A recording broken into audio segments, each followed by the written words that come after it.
me get sharing my screen, I guess is what I gotta do. All right, so we're going to talk about trust tonight, but first I want to just mention, as we always do, just to get you guys acquainted with where we're at. And if you don't already have the dance model free ebook or the course, you may at times feel like you're a little bit lost because we are going to be mentioning and relying on some of that content to discuss the topic tonight.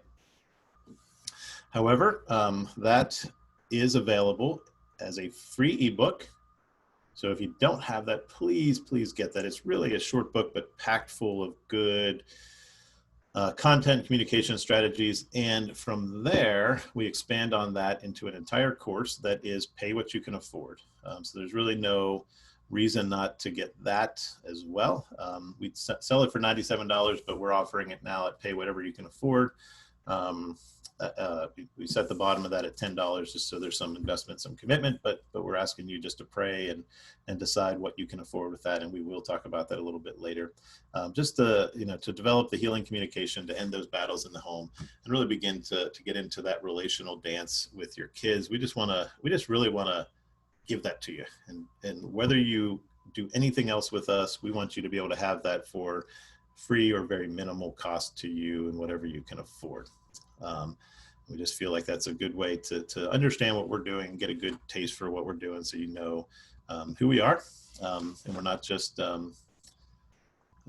telling you to join us and listen to us without really having that information. So, because you got to trust us, and we're going to talk about trust tonight. So that's a good segue into that. Okay, so trust is, as you guys all probably know, it's essential to being able to relate in any kind of healthy way. If you don't have trust, you really don't have a relationship. When I work with couples in any kind of marriage setting, we talk about right in the beginning that trust and commitment are two pillars. If you don't have those in the marriage, we need to work on getting those. Otherwise, we're really not going to be able to build a healthy marriage if we don't have those things. It's the same thing in parenting and any other relationship in life. So trauma is such a big violation of that trust that literally a person's ability to trust just gets broken.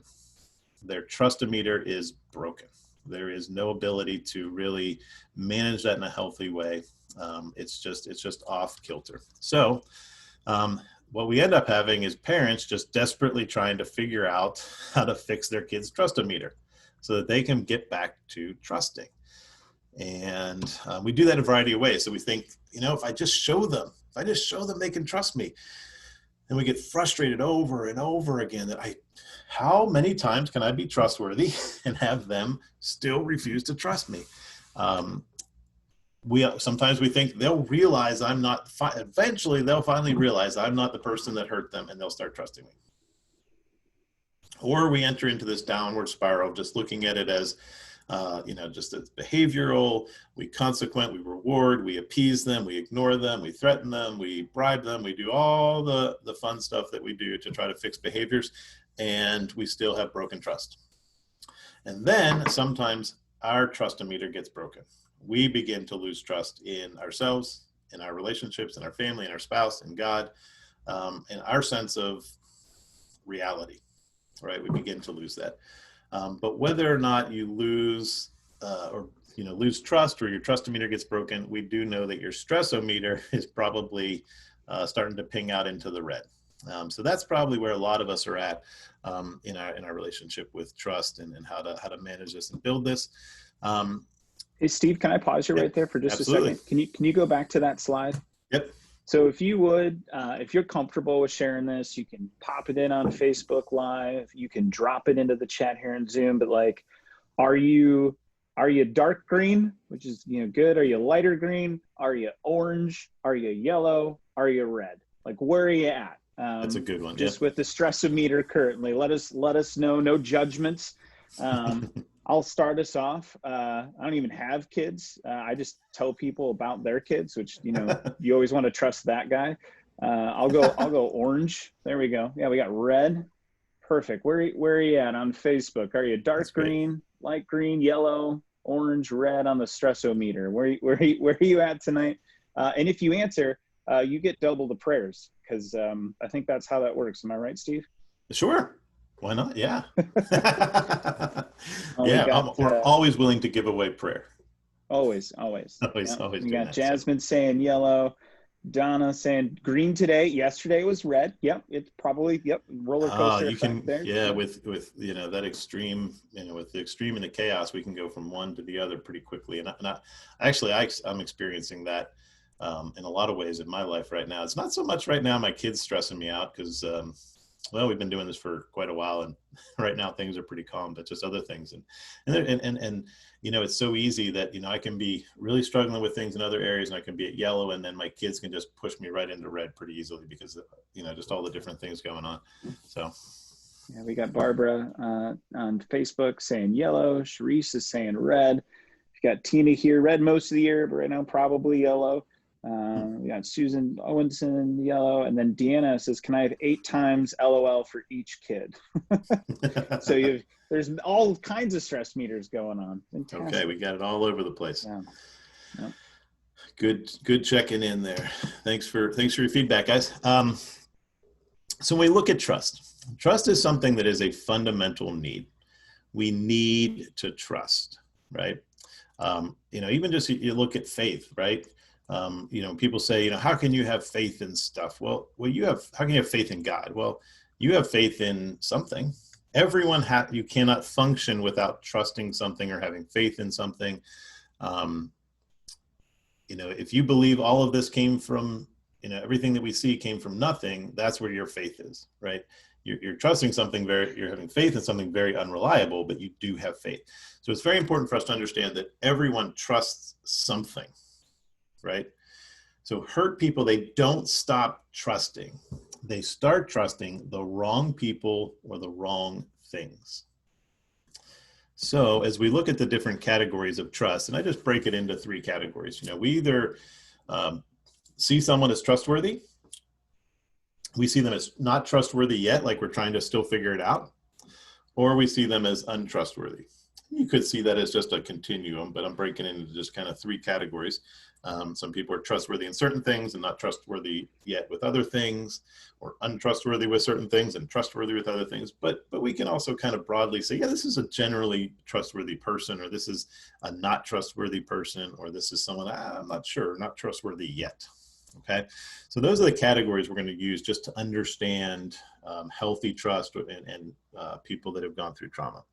So when you are generally healthy in how you view trust, in the trustworthy category, you don't have to be perfect. You can still put people in there and understand that they can be trustworthy without being perfect or 100% of the time coming through for you and doing what you need or want. You give people a chance to be trustworthy and prove themselves. And generally, you make wise choices on who to trust. People prove themselves. You trust them to the level that they can trust you, or you can trust them.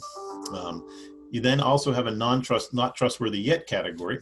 And this is pretty broad, and most people start here, right? So when you meet someone, you probably they're in the not trustworthy yet category because you don't know. You don't jump to conclusions one way or another, but you give people a genuine chance to prove themselves. You enter into a relationship, you give them opportunities to prove themselves, and you begin to then develop whether or not they're trustworthy or not. Untrustworthy are people who have proven that they're not trustworthy, but we're healthy people, and we understand grace, we understand forgiveness, so we still give people a chance to prove otherwise. And these categories are fluid, right? As a healthy person, I can say, I've lost trust in you, and I'd like to regain that. And we can begin to rebuild that and restore that and move on up the continuum. So that's kind of how it should work, and how most of us, if we're healthy, or at least in our healthy relationships, that's how it works. When we go through trauma, we're going to flip it around here a little bit. We're going to start with the not trustworthy yet. Trauma causes black and white thinking, so there's not a lot of room for this category. We don't put a lot of people in that, I'm just kind of trying to figure it out. Most people start and stay in one of the other 2 categories. So people through trauma, they start with untrustworthy, and that is all the people that represent those who caused their trauma. Parents, authority, people who should have been trustworthy but weren't. And it's hard to get out of this category. So if you represent something that for whatever reason they associate you with who hurt them, and it's very easy if you're an adoptive parent, obviously they associate you as representing the parents that hurt them, but it can be a variety of other reasons and other ways. The trustworthy category, they immediately put people who are like them, or they think are like them, or feel like, oh, you're like me. So they put hurt people in here a lot of times.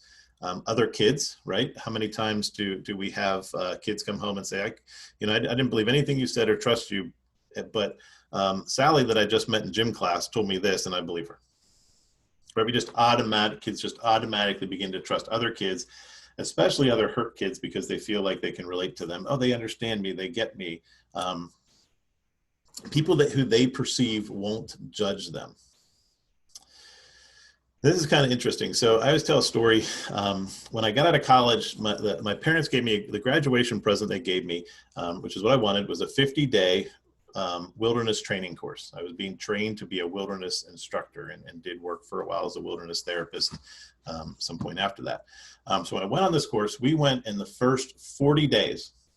We were in one form or another in the mountains doing different stuff. And we did not have a shower for 40 days. My socks were, I had a couple pair of socks, and I think I saved one that were just completely clean and didn't use them just in case I needed them. But once they kind of aired out and dried out, they were just like a piece of cardboard. So after 40 days, we came back for the last 10 days to do some, wilderness first responder, medical training, that kind of stuff. And we were going to be at base camp. So we come marching into base camp, and we've been around these people, and we all stink, right? We just all really stink. And we all are completely okay with each other, because we just know we all stink and no one's going to judge us, right? So we come waltzing into base camp completely just like, we're cool, we're fine, yeah. And then all of a sudden we see clean people, and we all freak out. And they're coming up and talking to us because they know they're wilderness people too, and they don't care. But we're all like, whoa, get away. We don't trust you to be around us because we stink and you're going to judge us. We don't trust you to be cool with us. We think you're going to judge us. And so, we kind of all backed off. Then we all took showers. Once we got clean, then we were willing to trust that those people weren't going to judge us. In a lot of ways, that's how trauma is, that people who went through trauma really believe they stink, that they're broken. And so they will only trust other people who won't judge them, that they also perceive as being in that category, right? And anyone that doesn't stink, hasn't been through that, or they perceive has not been through it. Because a lot of times, even as parents, we've been through a lot of that stuff, and we understand it, but they perceive us to be clean and perfect, and we'll judge them and let them down. Okay, so in these trauma categories, for trust, for people with trauma, they're very static. You can, and we're going to talk about how to begin that process. You can move, but it's really tough. These are really pretty static. They're pretty established, right? So let's look at, so what do I do? How do I build trust through the dance model? So the trauma brain needs to be rewired around this concept. So the brain has been wired around, the trauma, don't trust people, only trust other people who you also perceive to be hurt and damaged, and who won't judge you, and they'll get you and they'll understand you. And I still remember one of my daughters, we were, she was really struggling in school. She came to us when she was 16, and we offered to send her. We're like, we can send you to the private school. Like, we'll pay for you to go to this private school. You'd be in smaller classes. Like, she's like, no way. Those people will judge me. They won't accept me. They will hate me, all this stuff. And then she said, what I really want to do is I just want to leave. I just want to go to independent living. And I said, well, what do you think you'll find at independent living? Oh, I'll find my best friend. I'll find lifelong partners and, people to go through life with, because I'm like, you'll be there with people who are not able to function in a family. And yep, those are the people that I can trust. So it's just, the brain is just wired around this concept, and it's really hard to break through. And just to follow up on that story, that daughter was sitting at my house before I came here to do this, because she was taking her kids. She comes over every Wednesday, and we take our kids. She takes her kids up to church for Wednesday night group, and then she comes back and hangs out at our house while the kids are at church. For their kids group is Wednesday night, and she's doing fantastic and loves us, and we love her, and she has grandkids that come. It's just so that trust has been repaired. And so a lot of what I'm talking about here is what I've done with a lot of my kids. So one of the ways in which we begin to rewire the brain, a big way, is we talk about empathy. And in the comprehensive program that we're going to talk about later, we go through a whole teaching on understanding the brain and how the brain works and how that wiring works. But empathy gets into the part of the brain that's triggering that response, right? The emotional fear-based response that triggers people into that survival part where they're not doing it in a healthy way. So empathy gets into that part of the brain that's really hot, really sensitive, and actually trips them into, nope, trauma happening, trigger, go, survive, don't trust these people. So empathy helps soothe that part of the brain.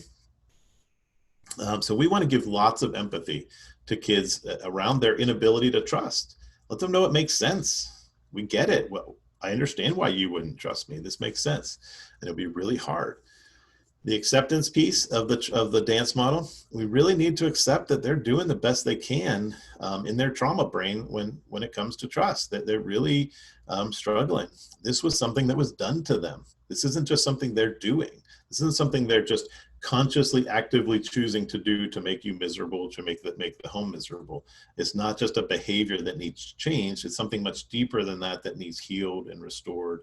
And we need to accept that and understand that. So the curiosity is where we begin. So the empathy, we really get into that part of the brain and we help soothe that, calm that. It's not quite as reactive. So they're just a little bit in the beginning, just a little bit more able to reflect. And then as they go, more and more able to reflect. Curiosity, we want to connect, we have to connect their inability to trust to their trauma with a lot of reflection, a lot of curiosity. So we might say something like, I'll bet it was hard to trust. And you fill in the blank, your bio parents, when such and such happened. Trust people to keep you safe. And then you can just be like, I wonder what that was like. It had to be really hard. Or something like, you were just little. And I like to show people how little they were. Like when I talk to kids, my kids or kids that have come into the office, and I'll even say, do you know anyone that was like 3 when how old you were when that happened? And how big were they? And you kind of look at that like, that's how big you were. And people were hurting you. And that was hard. Boy, that was really hard. And I'm curious what that was like for you. And man, no wonder you can't trust big people. Big people hurt you. And you were just this big. And give them a visual, give them an idea. Yeah, it was. It helps them fill in some of their story, which we're going to talk about here in just a second. So, but it's important to point out that even if they were too little to remember, curiosity is a way to help them understand their story and make sense of that, right? So if they were just 2 years old, and I do that, I show them how big they were and how big people are and how that trust happened, and curious what you think that would be like for a 2-year-old. And wow, no wonder you don't trust that. That's right. We need to connect them with that time, because they're not cognitively remembering that, they're not connecting that, but it did happen and it made sense, right? So to get back to this, to the story and the narrative and repairing that, and helping them make sense of it, a lot of times people are kind of hesitant or afraid to bring up trauma because we don't want to trigger it. Well, the problem is it's already triggered. And by us bringing it up and saying, oh, that makes sense because this happened, actually add some context to what's being triggered, instead of them just thinking that you're triggering it and this is just happening in this moment. So they need to process what happened to them and integrate it into their story and integrate it into what's happening for them right now. So we all have this narrative, and if our narrative is coherent and it flows and it makes sense, and this piece fits this piece, that's cool. We can make sense of our world. If their narrative is happy, I'm born, this is great, and then horror story, and then, oh, now I'm supposed to be happy in a new family, that narrative doesn't make sense. right? This chapter is just misplaced, and yet they're supposed to be able to be in this now happy story of their life and appreciate that and understand that, but this horror story that they live doesn't fit, right? So their narrative has to, like, oh, you're doing this because this was a chapter in your story and that's what happened and that was really hard, and help them reflect and help them process and make sense of that. So basically, it comes down to is there are no shortcuts. Trust is a process and it has to be built, and you can do that through the dance model. We also in the comprehensive program add awareness to that, insight to that, understanding to that, other strategies, other things, but the dance model is a great place to start. It takes time and we need to really commit to that process.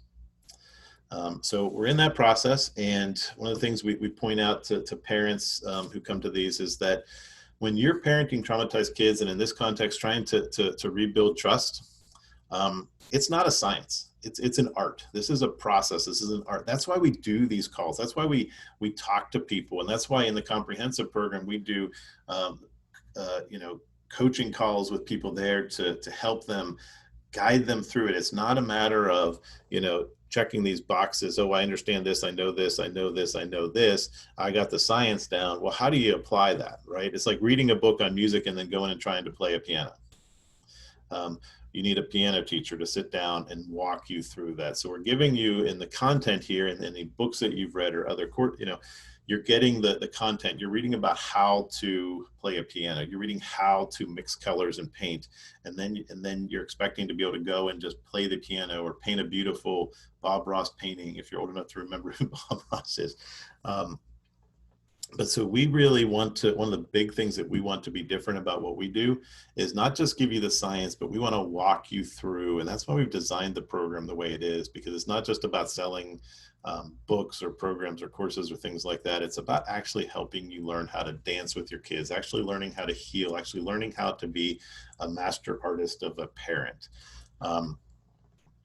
So what we're going to do is we're going to stop here real quick. What I want you to be thinking about it and putting in the comment section is we would love to hear any questions about the dance model. If you've gotten that program or that book, we'd love to hear any questions about the content we've talked about tonight. We'd love to hear any questions about the program in general. We try to keep it to that because we just can't go into everything that we do in the comprehensive program. We do that. In fact, tomorrow morning I'm doing a coaching call for folks there, and we just dig into any kind of question, but in this setting we really don't have the breadth of that content that would be needed to get into all those things. We need to keep it to these things, but we'd love to help you look at trust and the dance and all that kind of stuff. So I don't know, Kevin, do you have anything that we need to, any questions so far that you've seen, or do you want to jump into talking about the programs while people think about questions? Yeah, I'm not seeing any questions yet, so be filling up that chat. And I just want to take a couple moments here and share with you some of the resources that are available to you. So go ahead and throw those slides up there, Steve. And so there we go. And so there's really two things I want to talk about. It's the dance model course and then our full comprehensive program. And what I'll say before I get into this that I think is just helpful is when Steve talks about this being more of an art than a science, it's so true. One of the things that I found in myself as I started to go through a lot of this course is that I needed to learn how to dance with myself. And when you start to find out where all of your triggers are and all, honestly, it takes time. It's like anybody that perfects any craft. It takes a lot of time and understanding when I'm triggered, understanding when the kids that I've done a lot of pastoring in New York City and was working with kids all the time and realizing what I needed to be present to me when I was triggered before I could even address what was happening inside of them because of my own trauma. And so just the beauty of this process and how helpful it is. And so that's really what we've created here is a space and a place for you to get those reps and really let the content as you practice it seep into your being. And so that's why we offer these things to you. So the first is the dance model course. So dance, right? DANCE. Those are 5 videos. We have a couple of intro and outro videos that explain it. But we break down every single piece of the dance model, deciding to see your child different, accepting them, being non-judgmental, being curious, having empathy, all of that. So that is available to you. And we have this, this is one of the tools that we offer. It's one of the 10 modules that we have inside of the full comprehensive program. And we offer to you to pay whatever it is that you can afford. So I've dropped a bunch of links in the chat right now. I've got the ebook in there, but also the link to that course. If you want it, go get it right now. Whatever you want to pay for it, it's available to you. It's usually a $97 course. So know the value of that, and we're offering that for what you can afford tonight. The other thing is the full comprehensive program. And the reason we call it a program is really because it's ever expanding. Right now it's 10 modules. So the 8 video course that we have is one of the modules. So there are 9 other modules. We talk about the stress module. That's a whole nother bunch of videos. We talk about how your child's brain is wired, so that all this talk of like what trauma does to the mind, like it makes you just, it makes it second nature for you. And you get all of the language around, oh, that's what my child's experiencing. Oh, that's how they're feeling. And then a lot of the other modules, honestly, they give you that language to be incredibly dangerous at being a great parent, because it gives you all of the psychological approaches that are happening, but it puts it in a way anybody can understand. If Steve can teach me to do this, he can teach any of you to do this, let me tell you. But I think that the most important thing, and I mentioned this already, is it's this comprehensive shift. Like it's not just content and information, although that's a piece of it. It really is a shift in mindset, because everywhere you're at, you're bombarded with parenting messages that tell you to use more consequences or have more structure. And the reality of parenting kids from trauma is that honestly does the reverse effect of what you really want. And so this helps to get seeped into you, that change in mindset for parenting kids from trauma. And so how is this different than if I get the course? So you get real-time support. So we've got a Facebook group. That's a private group. Only people that purchase the full comprehensive program get it. And then we've got all of our trauma-based parenting experts. I mean, there's people who've been doing this for years. So you go in, you drop a question in about your 5-year-old.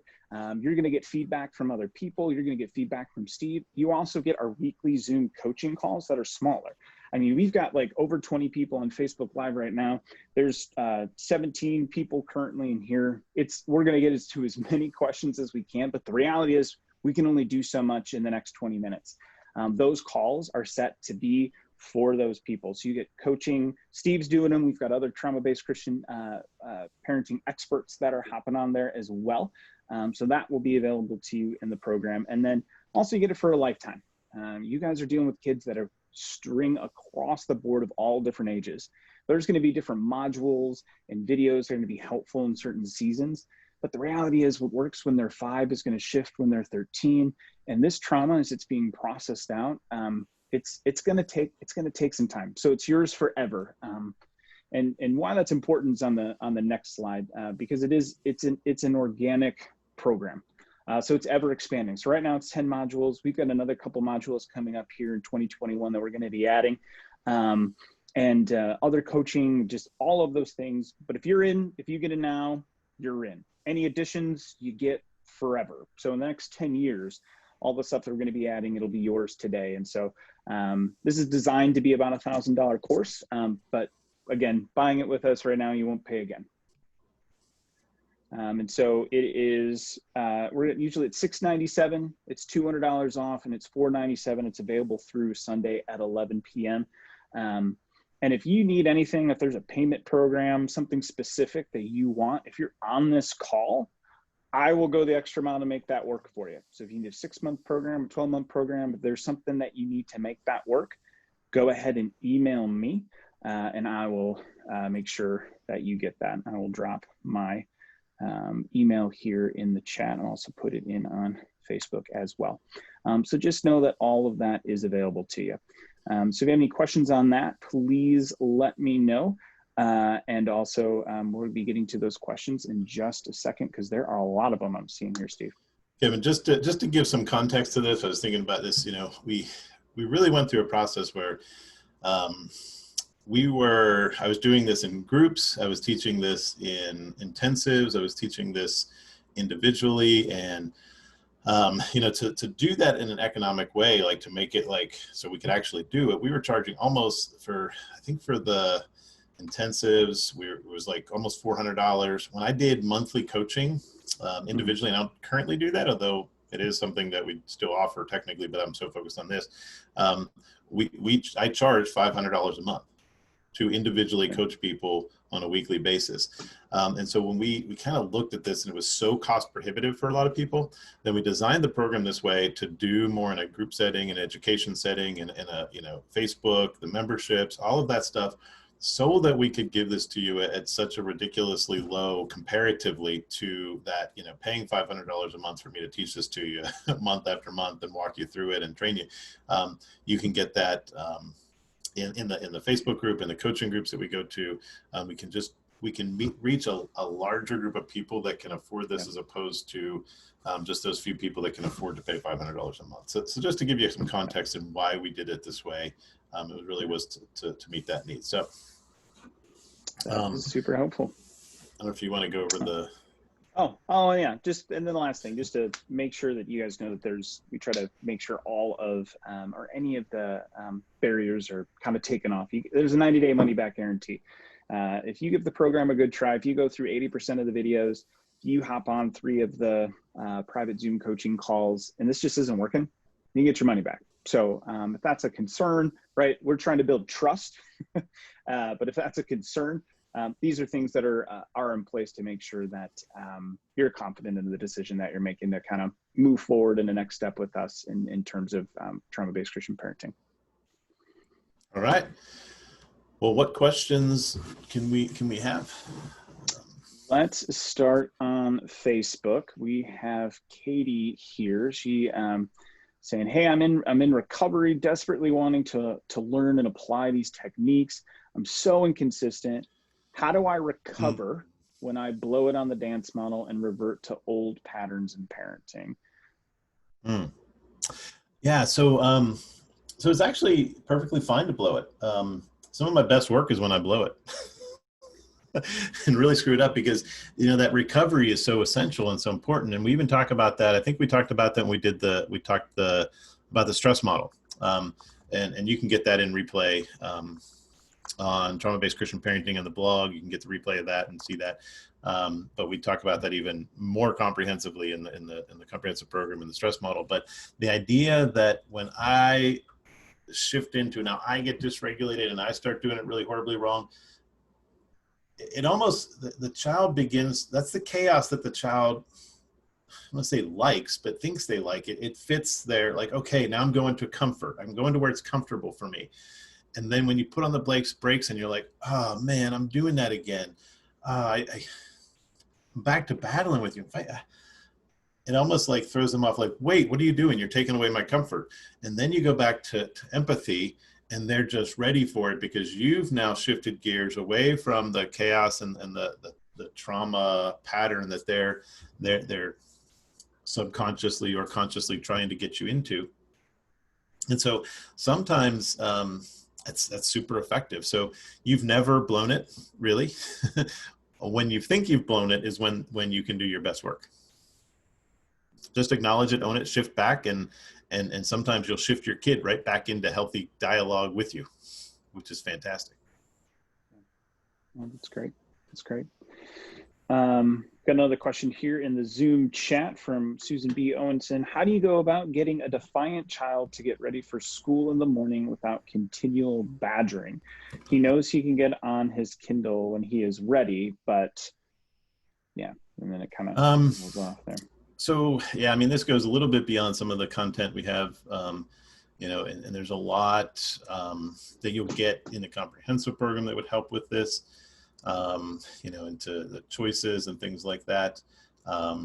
You can dance with your kids and when they're trying to get ready, but ultimately it's going to come down to, giving your child some choices that you're okay with. And like I said, we talk about that extensively in the comprehensive program, so I can only give you a brief picture of that, but you have to come up with choices that, if that you have two choices that basically you're okay with as a parent, that if you don't get ready for school and you don't do this, here's the outcome, here's what's going to happen. And if you're okay with that, then we can continue to do with this. If you're not okay with that, then you can get ready for school. And that outcome has to be something that you can enforce, like, hey, if we're not responsible for, getting up and getting moving, that means that we're going to have to, we're not really responsible to, to be, to be on the Kindle, like you said there, but, obviously that's not motivational enough. So it's going to have to be that, we're just going to put that Kindle away until we can do this. He can't get on it after school because he's not responsible.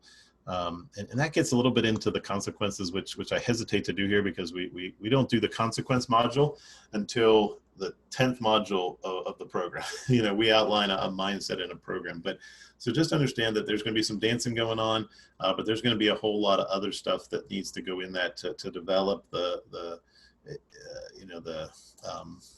environment where your kid's just going to start doing that effectively. So I know that didn't fully answer the question, but there's some pieces in there that might help. But really, a lot of that is what we do in the comprehensive program to help you really form a really, really solid plan for that. That goes a little beyond that. So that's good. Question on specifically with building trust. Here we go. How do I rebuild trust after being the perpetrator of my kid's trauma due to my own codependency, bad relationship issues? Yeah. Okay. So that's a pretty loaded question, because I don't know the extent of that, nor would I want you to share that in a public forum like this. But I thank you for being honest and just putting that out there. And I think that that's really one of just a big step, man. Just being able to own that and even just be vulnerable about that, even here. And you're going to do much of the same things. Your children are gonna see through the process of dancing that you've changed. So if we can get them to a healthy place of trust, as we talked about, there's that fluidity, right? There's that ability to move with, from one category to the another. As you repair that, hopefully you're seeing yourself with other people in your life, other family members, other friends, that they're starting to trust you, right? And so that's a good indication that some of that process is working for you.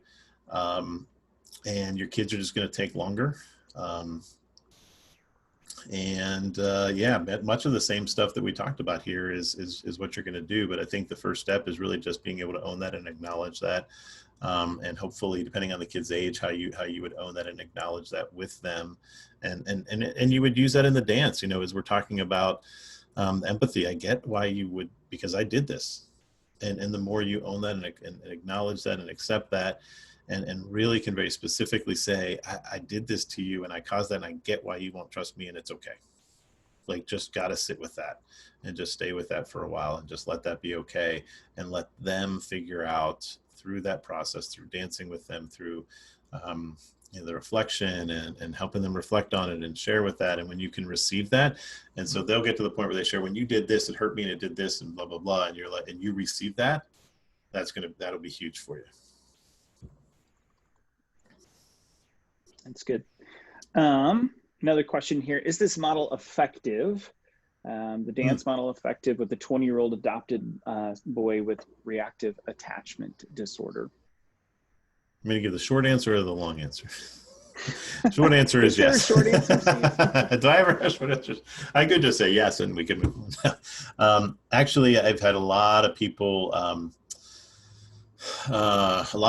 to, so a lot of times what I've seen is, so when parents come to me with kids at this age, the child is no longer willing to, they can't bring their child in. So I end up really just doing exclusively parent coaching, and we do all the same stuff. And so the interesting thing about the framework that we've built is that it's not strategy specific. It's really mindset specific that we artistically and creatively apply to different ages and different groups. And so the dance model, you can dance with your spouse, you can dance with someone at the grocery store, you can, this is a communication strategy that adapts to it's a more of a mindset and a set of principles and a way of communicating that can adapt and be applied across the board. So absolutely, I still do this with my adult kids. And I know people that have had people go through and learn the dance model, and they'll come back and they say, it's not working with my kid yet, but it's really working with my spouse. We're doing really a lot better together. And Kevin, you've talked about that, right? That you and your wife, sometimes you kind of dance with each other. Or she'll, even when I know she's doing it, like I know she's doing it, she'll be like, oh, I'm curious, what does that feel like right now? And like, I can't help it. It just works. Like when she's empathetic and then curious with me, it works. It's frustrating. I want to be mad. Can you just let me be mad? 5 more minutes, let me be mad, then I'll let you. People's marriages get better, and that's one of the best testimonials we hear, because obviously our traumatized kids are going to take longer, but when I start hearing people communicating this way with their spouse and stuff like that, then and the marriages get better oftentimes more quickly, because they've been so damaged by the trauma that the kids bring into the home. So absolutely, dance with your 20-year-old. It's awesome. Read some more on Facebook. Let's see. Not a question. How about, I'm not sure I'm understanding the question. Hey, Laura on Facebook, Laura Marie, you mentioned your question. How about adult trauma, for example, PTSD? Are you asking if the dance model works with that as well? Just want to confirm. I'm going to see if you want to speak to that a little bit and see if we can get any more. Well, I don't know. Yeah, I don't know exactly what she's referring to, but I know we have a lot of times we have parents who ask the question that that they themselves have PTSD as an adult, and they, so they get triggered by their kids' trauma, and you can see. So it'd be helpful to go back and look at those categories and the trauma categories on, on untrustworthy, trustworthy, all that kind of stuff. Where are you at in repairing that? It's okay to need someone to help you through that. It's okay to say to it, hey, I need to go to a counselor and say, my kids are triggering my trauma, and I thought I was further along than I am, but I'm not, and I need to figure out how to be able to, do that, or to not have my PTSD be triggered. And let's face it, a lot of us get into parenting hurt kids, foster kids, adopted kids, because we've been hurt ourselves, right? We just have a heart for it because we've been through some of that. And if we don't do that work ourselves, then our trauma gets triggered, and it can be really hard for us to be present with them.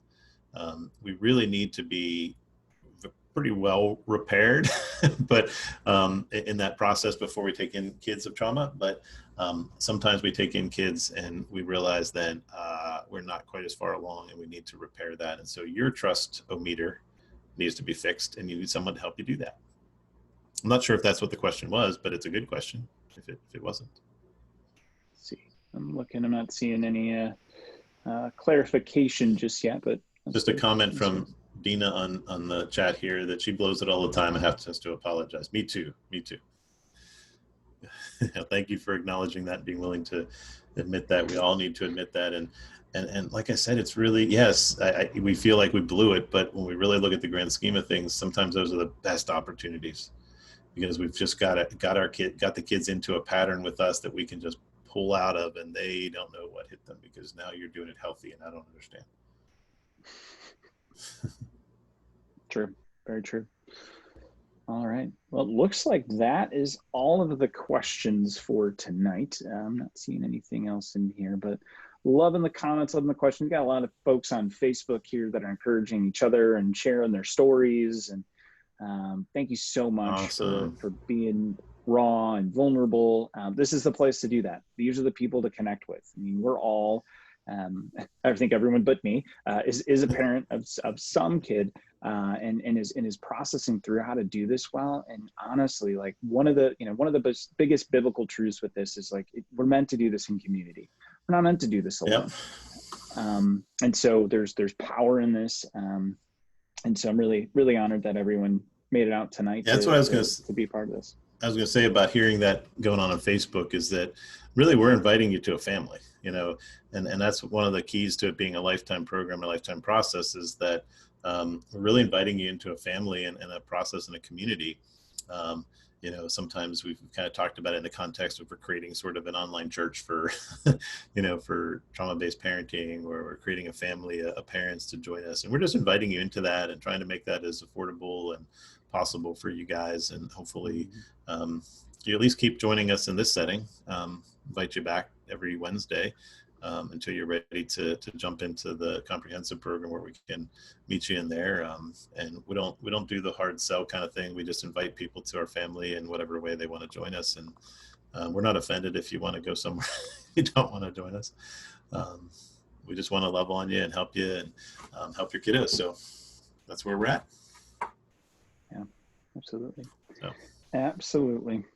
Well, let me pray for all of us. But again, my information's in the chat here. Also, my email. This is on Facebook Live. So if those of you in the Zoom and they're like, "Oh no, I don't have the whole chat." If you want any of those links, if you want my email, you can always head to our Facebook page or Facebook Live videos there. You can replay this if you want to. But all those links from everything we talked about will also be there tonight. So if you head to Facebook, just type into the search bar, Trauma-Based Christian Parenting. We're the only page that has that name, so you should find us no problem. And yeah, we appreciate all of you being here tonight. So let me pray for us. Heavenly Father, Lord, I'm so thankful. I'm so thankful for these committed and courageous parents who are here doing really, really good work, admitting one that they don't have all the answers, because guess what? None of us do. And Lord, that they are actively trying to figure out, how do I love and care for my children who are from trauma? How do I do that well?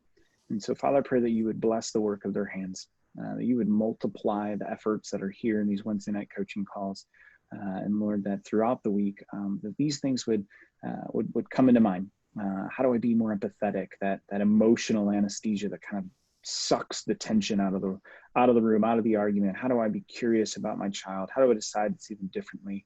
How do I get them to trust me? How do I understand why they don't trust me and be empathetic with that and really speak to these just deep traumas that are in our children? And so, Lord, I pray over them. I pray that their conversation be filled with grace. And Lord, I pray that you just continue to redeem moments where we blow it as parents, and where you're like, no, this is my love. This is my grace. I've built you for these moments. I knew these moments would come. That's why Jesus died. Because in Jesus, you're perfect. In Jesus, your child is perfect. And so I've made you to make mistakes. And when you can own those and confess those, that's when the greatest work of my Holy Spirit is at play. And that's when the greatest countercultural things we can do as Christians, and particularly Christian parents, is to own that. And so, Lord, I pray for trust in our children. And I pray for everyone in this call tonight. And in Jesus' name, amen. Amen. Amen. Thanks. Thank you all for being here. Hopefully we'll